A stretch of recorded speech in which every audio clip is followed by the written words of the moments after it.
میرے دادا مرشد کے بارے میں میرے مرشد فرماتے ہیں ہمارے دادا مرشد مراقب ہوتے تھے. ہمارے سلسلہ قادری میں مراقبہ ہوتا ہے کہ آنکھیں بند کر کے اس تصور میں کھو جاؤ کہ آسمان سے عرش سے ایک روشنی میرے دل پہ پڑ رہی ہے اور میرا دل کہتا ہے اللہ اللہ اللہ. اس کو کہتے ہیں مراقبہ. فرمایا دادا مرشد مراقبے میں بیٹھ جاتے تھے اور فجر کی اذان ہوتی تھی تو آنکھ کھلتی تھی. ساری رات مراقبے میں، ساری رات اس تصور میں کہ عرش سے روشنی آ رہی ہے اور میرے دل پہ پڑ رہی ہے اور میرا دل کہتا ہے اللہ اللہ اللہ. جو تصور، ایک حدیث شریف میں آتا ہے کہ اللہ کہتا ہے میں بندے کے ساتھ اس کے گمان کے مطابق معاملہ کرتا ہوں. بندہ مجھ سے جیسا گمان کرتا ہے میں ویسے ہی اگر آدمی یہ کہے کہ میری دعائیں قبول ہو رہی تو میں قبول کرتا ہوں. اگر بندہ کہتا ہے میری دعائیں تو سنی نہیں جاتی، قبول ہی نہیں، تو فرمایا میں نہیں قبول کرتا.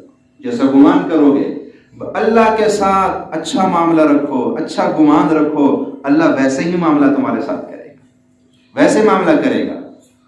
تو اللہ کے ساتھ بندہ، اب جو بندہ یہ تصور کر رہا ہے کہ عرش سے روشنی میرے دل پہ پڑ رہی ہے، اس کا دل، جس کے دل پہ عرش الہی کی روشنی پڑ رہی ہو، اس کا دل کتنا روشن ہوگا خود اندازہ لگائے. اور جتنا دل روشن ہوگا اتنی روح کی دنیا طاقتور ہوگی.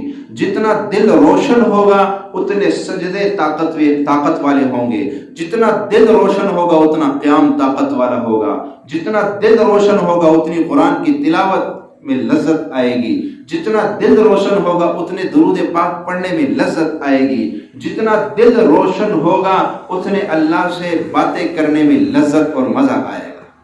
بس دل پہ سارا کچھ. کیوں؟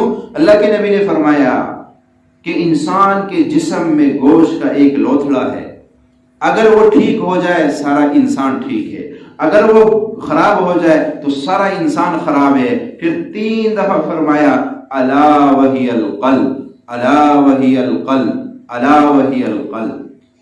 یہ الا عربی کے اندر اس کو کہتے ہیں حروف تنبیہ. الا تنبیہ، کسی کو تنبیہ کرنی ہو، کسی غافل کو جگانا ہو. جیسے ایک آدمی سو رہا ہو اور جو ہے کوئی اہم کام آ جائے تو ہم اس کو جگاتے ہیں، اور جلدی کر جلدی کر، جگاتے کہ نہیں؟